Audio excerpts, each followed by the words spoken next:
एक छोटीशी पण सुंदर अशी कथा.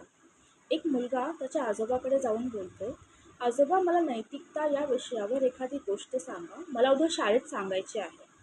आजोबा गोष्ट सुरू करतात. एक सारा नावाची मुलगी तिच्या आईवडिलांसोबत राहायची. एका ॲक्सिडेंटमध्ये साराच्या आईवडिलांचा दुर्दैवी मृत्यू झाला, पण त्यासोबतच साराचीही दृष्टी गेली. सारा एकटी पडली होती. तिची आजी आली आणि तिला गावी घेऊन गेली. त्यांनी तिचं पालनपोषण केलं, तिला मोठं केलं. या काळामध्ये साराचे कोणीही मित्र नव्हते. तिची एकमेव अशी मैत्रीण होती, ती म्हणजे तिची छडी. पण सारा सुंदर होती. मोठी झाल्यानंतर योगायोगाने एका श्रीमंत मुलाने तिला लग्नाची मागणी घातली आणि साराचं लग्न झालं. मुलगा श्रीमंत होता. मुलाने तिच्या डोळ्याची तपासणी केली, तिचं ऑपरेशन केलं आणि सारा पुन्हा जग पाहू लागली. एवढं सांगून आजोबा शांत झाले. मुलगा बोलला, आजोबा इथे तर गोष्ट संपली, मग याच्यामध्ये नैतिकता कुठे आहे?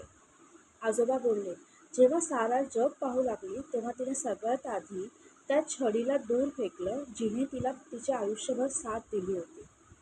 बाळा, आपण आपल्या आयुष्यात पण हेच करतो. ज्यांनी आपल्याला खंबीर साथ दिली आहे, आपले आई वडील, आपले भाऊ बहीण, आपले मित्र, आपण जसजसे मोठे होत जातो, या सगळ्यांचे जे आपल्यावर ऋण आहेत, आपण ते हळूहळू विसरायला लागतो आणि ते कधी होता कामा नये.